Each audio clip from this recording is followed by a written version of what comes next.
Assalamualaikum, students of class 8. You have some homeworks. You have some homeworks of imperative sentence. Imperative sentence with let. Let দিয়ে imperative sentence এর homework ছিল। আমি class 6 এর 8 এর class নিচ্ছি, তো 6 এর ছেলেরা কিন্তু আমাকে রেসপন্স করছে। দেখছি যে আমার হোমওয়ার্কগুলো কোশ্চেন আনসারগুলো লিখে পাঠাচ্ছে। তো 8 ছেলেরা তোমরা মানে ভালো সব রেডি হয়ে গেছে, সব শিখে গেছো, তাই তোমরা তোমাদের এই হোমওয়ার্কগুলো করার প্রয়োজন মনে করছো না।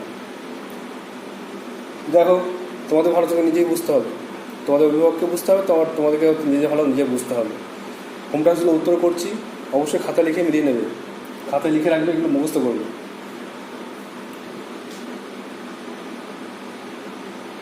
তোমাদের আগের দিন ক্লাস হয়েছিল, আগের দিন ক্লাসও আমি বলেছিলাম যে ইম্পারেটিভ সেন্টেন্স লেট দিয়ে তোমরা হোম টাস্ক দেখানি বলে এটা হোম টাস্ক থাকছে, তার সঙ্গে সঙ্গে অপারেটিভ সেন্টেন্সের হোম টাস্ক অ্যাড হয়েছে 10টা, মোট এটা 20টা হোম টাস্ক দেওয়া হয়েছে। তো সামনে পরীক্ষা আছে, তো তোমাদের এখনও সচেতন হওয়া উচিত, পরীক্ষার জন্য তৈরি হওয়া উচিত। দেখো একের দাগেরটা,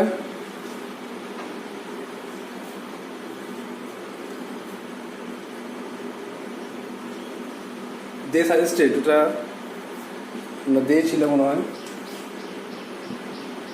দেখছি দেখে বলছি। প্রথম একটা এটা হি বা দে যা আছে এখন লেখো। হি বা দে সাজেস্টেড দ্যাট, হি হবে, he suggested that they should arrange a picnic.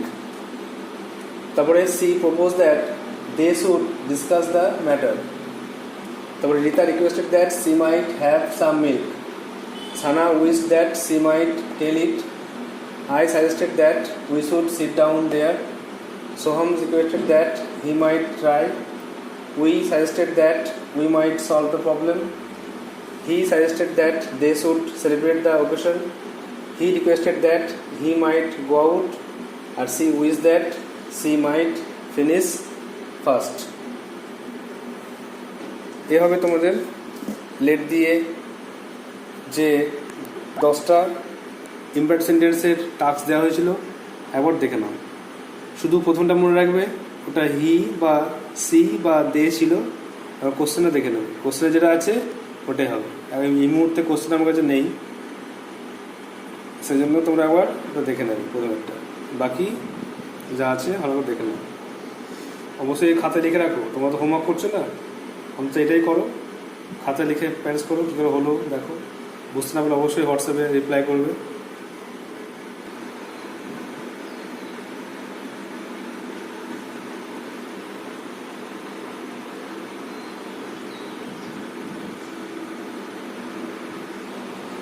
এরপরে দেখো অপারেটিভ সেন্টেন্সে তোমাদের হোম টাস্ক দেওয়া ছিল, তোমাদের 10টা হোম টাস্ক ছিল, তার মধ্যে একেরটা করা ছিল। আর দেখো দুয়েরটা, যেটা ছিল হি said may I win a lottery, তাহলে উইশ ফোকাস করছে। সো হি উইশড দ্যাট, আইটা হি, মেয়েটা মাইট হয়ে যাচ্ছে, হি মাইট উইন এ লটারি। 3 নম্বর দেখো he said to her may you recover soon, এটাও ইচ্ছা প্রকাশ করছে। হি উইশড হার দ্যাট, এখানে ইউ মানে সে বোঝাচ্ছে, সি মেটা might, she might recover soon. 4 নম্বরে দেখো he said to Meena may you be happy, এটা উইশ করছে। He wished Meena that she might be happy. 5 নম্বরে দেখো he said may you be successful in life, তাহলে এটাও একই, হি wished that he might be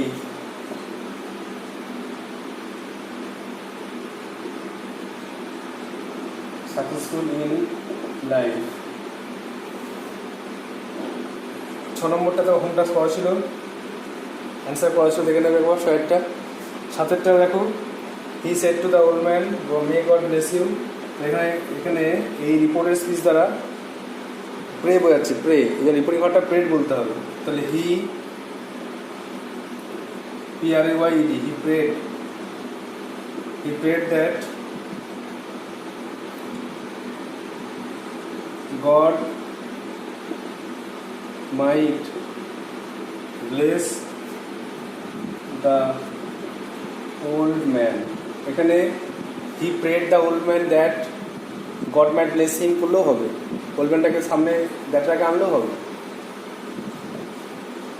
8 নম্বরে he said to her may God grant your wish, এটাও pray করছে। he prayed that God might grant, এখানে একটা হার আছে, he prayed hard লিখে দাও, he prayed hard that God might grant, এখানে হার wish, মাই wish হার wish হয়ে যাবে, ইয়োর উইশটা হার উইশ হয়ে যাচ্ছে। 9 নম্বরে he said may the king live long, তাহলে হি সে প্রে করছে কিংয়ের জন্য, he prayed that the king might live long, প্রার্থনা করছে যারা দীর্ঘদিন বাঁচুক। 10 নম্বর দেখো, he said long live the leader, এটাও প্রে করছে, তাহলে he prayed that the leader might live long, আগে ভাবটা আসছে। এভাবে তোমাদের হোম টাস্কের অ্যান্সার দেওয়া হলো। যেটা দেখে নাও, দুয়েরটা he wish that he might win a lottery, 3টা he wished her that she might recover soon, 4টা he wished Meena that she might be happy, 5টা he wished that he might be successful in life. তারপর একই রকম এগুলো আছে, এগুলো শুধু তোমাদেরকে সেন্টেন্সটা বুঝতে হবে, উইশ না প্রেয়ার, সেই মতো বুঝে দ্যাট যোগ করে ভালো আগে মাইট যোগ করে লিখতে হবে। একটা পারলে ভালো করে বুঝে নিলে সবগুলো পারবে। তারপরে 7 নম্বর দেখো, he prayed that God might bless the old man. 8টা he prayed her that God might grant her wish. 9টা he prayed that the king might live long. 10টা he prayed that the leader might live long.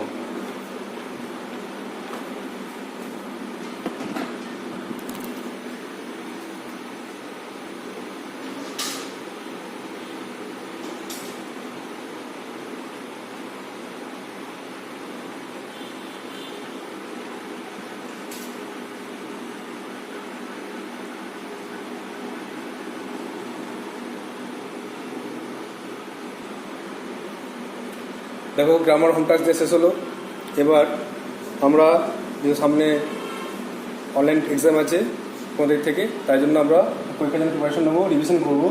Lesson 3, lesson 4 half, আর tense, infinitive, prefix, suffix, phrasal verb. প্রথমে যেটা আমাদের করণীয় সেটা হচ্ছে যে টেক্সট আমরা পড়বো, লেসন 3 যেটা আমরা পড়েছি সেটা আরও ভালো করে রিভিশন করে নেওয়া, ভালো করে বুঝে নেওয়া। এপ্রিল মাসের দিন প্রথমে যেটা কাজ করতে হবে, এখানে name of the poem and poet, কবিতার নাম মুখস্থ করতে হবে। অ্যান্সার লিখতে হবে এভাবে, যে কোশ্চেন পড়ে এরকম অ্যান্সার লিখতে হবে, the name of the poem is কোর্সের মধ্যে and April day, and the poet is Henry Wadsworth লংফেলো।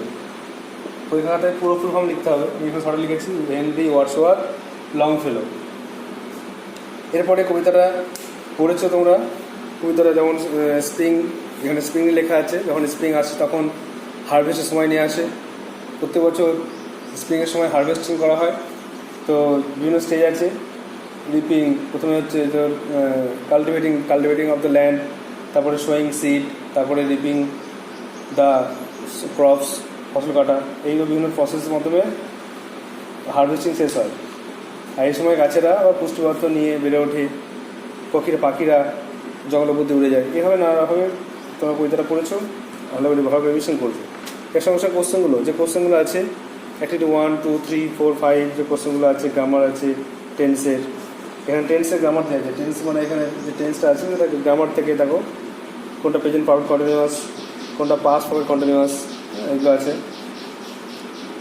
R future continuous tense আছে, ফিউচার পারফেক্ট কন্টিনিউয়াস টেন্স আছে লেসন 3-তে। লেসন 4-এ আছে দ্য গ্রেট স্কেপ। এখানে সুব্রত বোসের লেখা। এখানে সুভাষ চন্দ্র কীভাবে ব্রিটিশ হাত থেকে পালিয়ে গিয়েছিল ছদ্মবেশে, সেটা এখানে লেখা আছে। তোমরা টেক্সটটা পড়েছো। প্রথম প্যারাগ্রাফে ফার্স্ট ইউনিটে শিশির তার ভাগ্নে কেউ তাকে হেল্প করবে পালাতে ঘর থেকে, এটা লেখা আছে। আলোচনা করবে, বিভিন্ন প্ল্যান আলোচনা করে ডিসকাস করবে, দিয়ে গাড়ি করে পালাবে। আর নেক্সট পার্ট 2 আছে সুভাষ আগোসাকে বেতার পাঠালো। আগোসা এসে তারা একসঙ্গে মিলে সুভাষের জন্য ছদ্মবেশে যা পোশাক কিনলো, তারপরে গাড়ি করে রাত 1:35 ঘর থেকে বেরিয়ে পালালো। তার সঙ্গে সঙ্গে যে কোশ্চেনগুলো আছে সেগুলো ভালো করে দেখে নেবে। গ্রামার পার্ট যেটা আছে, গ্রামার পার্ট টেন্স তোমরা নিশ্চয়ই জানো, আগে অনেক শিখেছো। ইনফিনিটিভ মানে 2+ ভার্ব 2 বসে ইনফিনিটিভ করাতে হবে। প্রেফিক্স সাফিক্স শব্দের আগে কি যোগ করে নতুন শব্দ করা হয়, যেমন অনেস্ট, ডিসঅনেস্ট। সাফিক্স শব্দের শেষে কিছু শব্দ মানে কিছু অংশ যোগ করে তাই নতুন ওয়ার্ড তৈরি করা হয়, কেয়ার, কেয়ারলেস, কেয়ারফুল, এগুলো। আর ফ্রেজাল ভার্ব তোমাদের অনেকগুলো লিস্ট দেওয়া হয়েছে একটা, আর এক্সারসাইজও করানো হয়েছে, অনেক এক্সারসাইজ করানো হয়েছে। তোমরা নিশ্চয়ই সেগুলো দেখে নেওয়া ভালো করে, নিশ্চয়ই আবার রিভিশন করে মুখস্থ করে নেবে। আর টেন্স অনুযায়ী লিখবে। টেন্সের যে ফরম্যাট, টেন্সের যে প্রেজেন্ট পাস্ট বা ফরম্যাটটা ওটা অবশ্যই ফলো করবে, নাহলে কিন্তু নাম্বার কাটা যাবে। মনে করো প্রেজেন্ট টেন্সে লেখা আছে, তোমাদের লেখা আছে ধরো রিমেম্বার্স, হি রিমেম্বার্স হিজ পাস্ট, সেটা অতীতকে মনে স্মরণ করে। এখানে রিমেম্বার্স নিচে আন্ডারলাইন থাকবে, অ্যান্সার লিখতে হবে তোমাকে। তো যদি অ্যান্সার থাকে কল আউট অপশন রইল, তোমাকে কিন্তু কল আপ লিখলে হবে না। এখানে তোমাকে বুঝতে হবে যে রিমেম্বার্স কোন টেন্স, প্রেজেন্ট টেন্সের সঙ্গে এস যোগ আছে, তো তোমাকে অ্যান্সার লিখতে হবে কলস আপ, এভাবে করতে হবে। তো অবশ্যই যদি পার্সেন্স থাকে পার্সেন্স করবে, আইনজি থাকলে আইনজি করবে, থার্ড ফর্ম করবে। এভাবে তোমরা ফ্রেজালটা সলভ করবে। আশা করি তোমরা ভালো করে প্রিপারেশন নেবে, পরীক্ষা তুমি তৈরি হবে। Best of luck. Thank you.